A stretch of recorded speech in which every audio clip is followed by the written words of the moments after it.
بسم اللہ الرحمن الرحیم۔ رب ذوالجلال کے بابرکت نام سے شروع کرتا ہوں جو دلوں کے راز خوب جانتا ہے۔ درود ہو حضور نبی کریم صلی اللہ علیہ وآلہ وسلم پر اور آپ کی آل پر۔ درود ہو حضرت ابراہیم علیہ السلام پر اور ان کی آل پر۔ محترم ناظرین، آج کی ہماری کہانی حلال لقمہ۔ اچھرا لاہور کے قریب ایک اسلامی قصبہ۔ جس زمانے کا یہ واقعہ ہے اس وقت اچھرا کی آبادی لاہور سے بالکل الگ تھی اور بیچ میں لمبے فاصلے تک کھیت تھے۔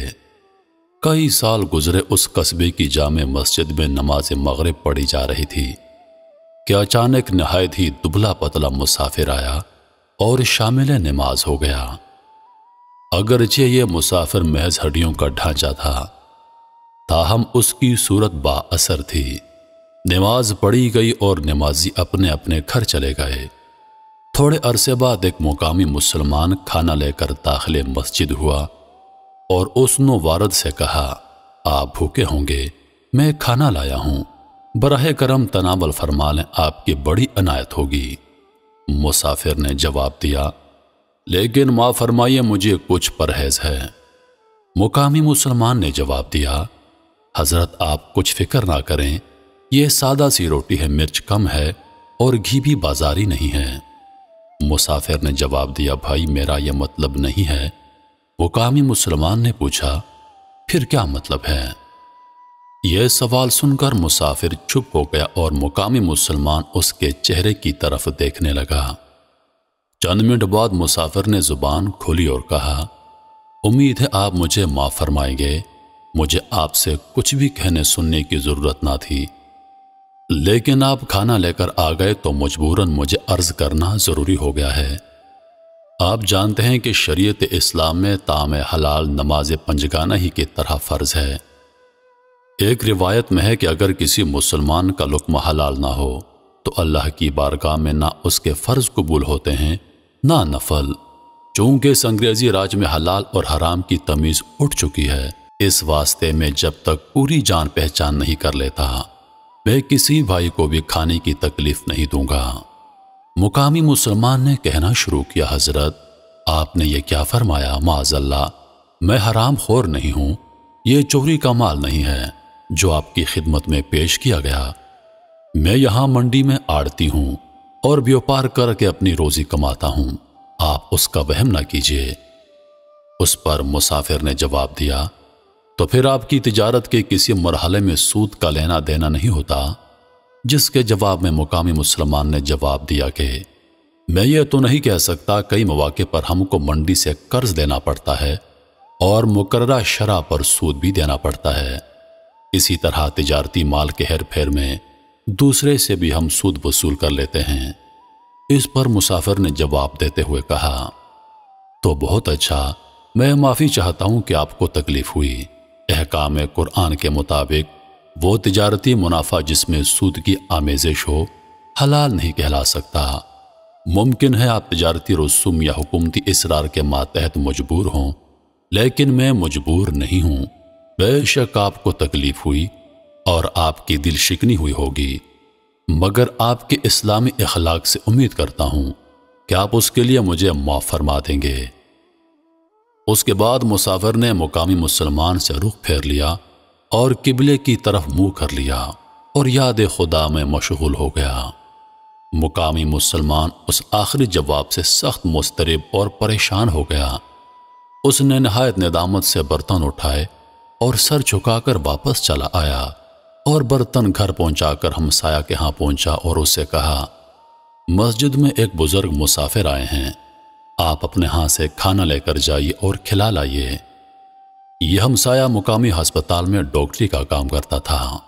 ڈاکٹر صاحب نے کھانا اٹھایا اور مسجد جا پہنچے۔ مسافر نے نہایت نرمی اور خوشخوئی کے ساتھ ڈاکٹر صاحب سے تعارف اور جان پہچان کی فرمائش کی۔ ڈاکٹر صاحب ذرا باتونی بزرگ تھے۔ انہوں نے کہانی سنانا شروع کر دی اور فرمایا، حضرت مجھ پر اللہ تعالیٰ کا بڑا فضل ہے، میری 100 روپیہ تنخواہ ہے، 2-4 روپے ہر روز اوپر سے آ جاتے ہیں۔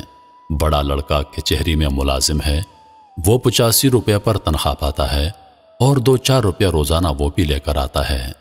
زمین بھی ہے جہاں سے سال کا غلہ آ جاتا ہے، وغیرہ وغیرہ۔ ڈاکٹر صاحب کی کہانی ختم ہوئی تو مسافر نے انہیں نہایت محبت اور شیرینی سے سمجھایا اسلام مقدس کی روح سے رشوت ستانی کس قدر بڑا جرم ہے، اور آخر میں اپنی معذوری ظاہر کر کے کھانے سے انکار کر دیا۔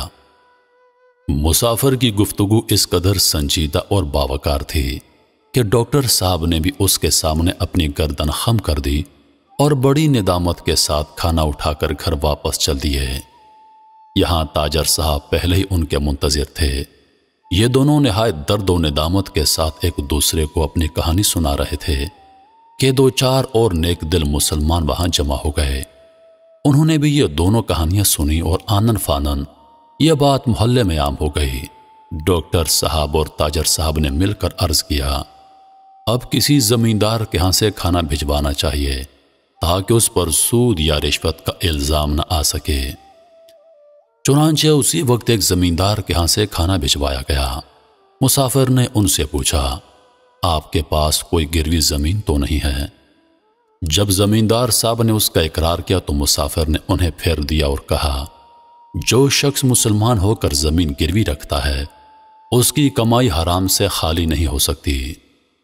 اس کے بعد ایک عالم صاحب کو بھیجا گیا۔ ان میں نقص پایا گیا کہ انہوں نے اپنی بہنوں اور لڑکیوں کو حکم شریعت کے مطابق جائیداد میں حصہ نہیں دیا تھا۔ اس واسطے مسافر نے ان کا بھی کھانا رد کر دیا اور فرمایا، آپ بہنوں اور لڑکیوں کے حصے کے شرعی غاصب ہیں اور آپ کے ہر لقمے میں آدھے سے کم حرام شامل نہیں ہے۔ محترم ناظرین، نماز مغرب سے یہ سلسلہ شروع ہوا اور رات کے 9 بج گئے۔ متعدد مسلمان کھانا لے کر گئے مگر مسجد سے شرمندہ ہو کر واپس آ گئے۔ مسافر مسجد میں بیٹھا تھا اور ہر ایک مسلمان جو کھانا لے کر جاتا تھا اسے قرآنی کسوٹی پر پرکھتا اور شرمندہ کر کے باہر نکال دیتا۔ تمام آبادی میں شور برپا ہو گیا۔ جا بجا یہی چرچا تھا۔ مسلمانوں کو بھوک اور نیند بھول گئی۔ گھروں میں، بازاروں میں، گلی کوچوں میں جہاں بھی 4 آدمی بیٹھے تھے یہی گفتگو اور ذکر تھا۔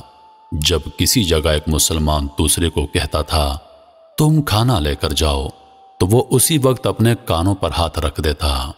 کوئی کہتا تھا میں راشی ہوں، کوئی کہتا تھا میں سود خور ہوں، کوئی کہتا میں کم تولتا ہوں، کوئی کہتا میں نے لڑکیوں کو حصہ نہیں دیا، کوئی کہتا کہ میرے لڑکوں کی آمدنی میں حرام شامل ہے۔ مختصر یہ کہ دلوں کے عیب اب زبانوں پر آ گئے اور ان کا برملا اعلان ہو رہا تھا۔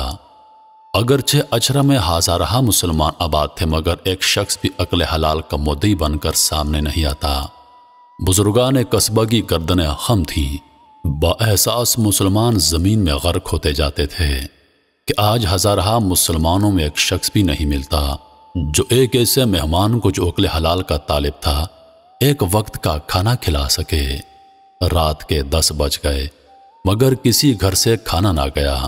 اب سوال یہ درپیش تھا، کیا یہ مسافر اچرا سے بھوکا چلا جائے گا؟ کیا رسول اللہ صلی اللہ علیہ وآلہ وسلم کے امتی حرام کھانے پر ڈٹے رہیں گے؟ جوں وقت گزرتا جاتا دلوں کا اضطراب بڑھتا جاتا تھا، یہاں تک کہ رات کے 11 بج گئے۔ آخر مجمع کے اندر امید کی کرن جلوہ گر ہوئی۔ ایک شخص نے کہا، میں ابھی لڑکیوں کا حصہ دیتا ہوں، اور اس نے دے دیا۔ دوسرے نے کہا، میں گروی زمین چھوڑتا ہوں، اور اس نے چھوڑ دی۔ تیسرے شخص نے کہا، میں آج کے بعد کبھی سود نہ لوں گا، اور اس نے سود کا کاروبار ترک کر دیا۔ میرے پیارے دوستو، مختصر یہ کہ آن کی آن میں اچھرا کے بے شمار مسلمانوں پر توبہ اور استغفار کے دروازے کھل گئے۔ کسی نے رشوت چھوڑ دی، کسی نے جھوٹی گواہی کا پیشہ چھوڑ دیا، کسی نے راگ رنگ سے توبہ کر لی، کسی نے یتیموں کا غصب شدہ مال واپس کر دیا۔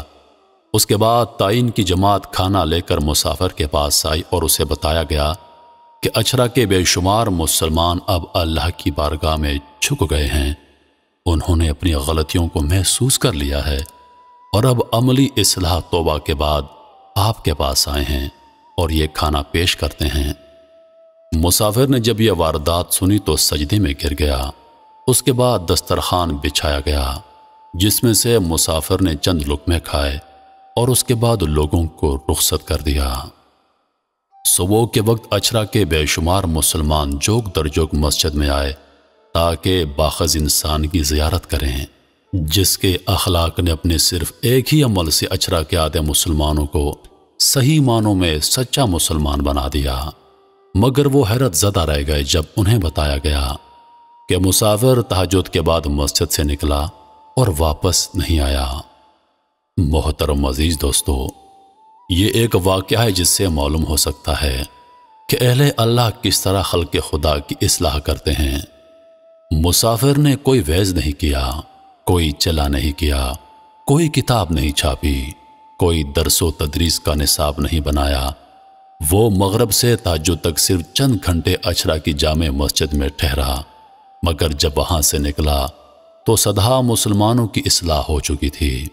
بے شمار یتیموں کو اپنا حق مل چکا تھا، بے شمار لڑکیوں کو اپنا شرعی حصہ مل چکا تھا، بہت سے مقروضوں نے اپنا قرضہ وصول کر لیا تھا، بہت سے رشوت خور رشوت ستانی سے باز آ چکے تھے، بہت سے جواری جوا چھوڑ چکے تھے۔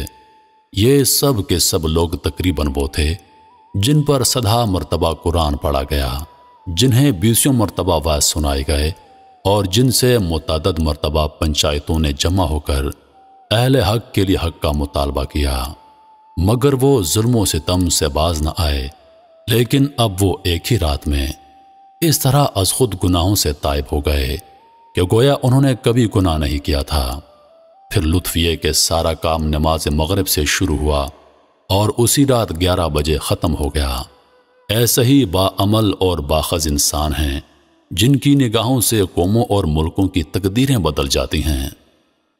محترم عزیز دوستو، ہم سب کو اپنے اپنے گریبانوں میں جھانکنے کی ضرورت ہے کہ کیا ہماری کمائی حلال کی ہے؟ کیا ہم جو کماتے ہیں وہ حلال ہے؟ یقیناً حضور پاک صلی اللہ علیہ وآلہ وسلم کا ارشاد پاک ہے کہ جس کے پیٹ میں حرام کا ایک لقمہ گیا اس کی کوئی عبادت، کوئی دعا، کوئی ریاست قبول نہیں ہوگی۔ عزیز دوستو، ہم سب کو اپنا محاسبہ کرنا چاہیے، ہمیں اپنے بارے میں سوچنا چاہیے کہ ہم اس پیمانے پر کہاں تک پہنچے ہیں۔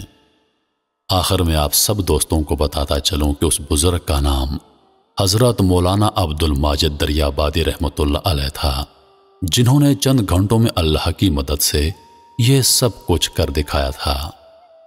انہی لفظوں کے ساتھ میں اجازت چاہوں گا، اس امید کے ساتھ کہ سانسوں وفا کی تو اگلی بار ایک اور ویڈیو لے کر آپ کی خدمت میں حاضر ہوں گا۔ تب تک کے لیے خدا حافظ۔ اللہ پاک آپ سب کا حافظ و نگہبان۔